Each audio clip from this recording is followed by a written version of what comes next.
For me, the flood started on May 29th. It was a Sunday, my day off. My boss called me into work, said there was a flood coming.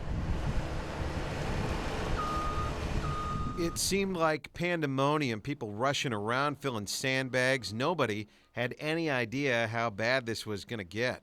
We think it's going to come through our backyard, but in the front yard, our middle circle thing is filled up a couple feet of water. Then there were evacuations for folks living in parts of Dakota Dunes, and levees were popping up. One was right here. It cut through this neighborhood along Pinehurst Trail. It's go, go, go, you know? There were hundreds of trucks hauling dirt. We do push hard almost all the time, 12-hour days, but I mean, they're asking us to put in 16, even more hours sometimes for this project. We were lucky. We weren't evacuated out of our Siouxland News studios. We were KMEG 14, your hometown news at the time. There wasn't much else here in the Gold Circle back then, so this is where the National Guard set up shop.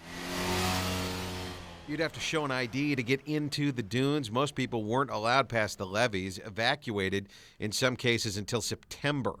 It was a challenge trying to come up with a new way to tell a similar story every day. It was a once-in-a-lifetime flood, yeah, but it went on for months. In July, I met divers reinforcing the levee, spending 8 hours a day in that murky water. Eventually, we started seeing people and businesses try to get back to normal. Winnevegas Casino Resort in Sloan had to use amphibious vehicles called ducks to get people in.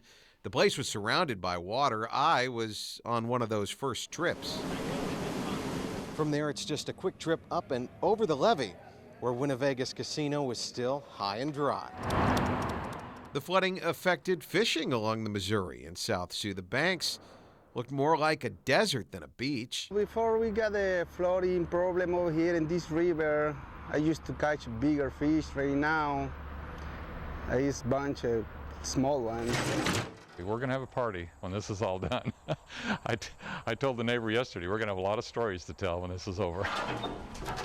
In September, we started telling happier stories. Folks evacuated from Dakota Dunes and neighborhoods all along the Missouri, moving back into their homes.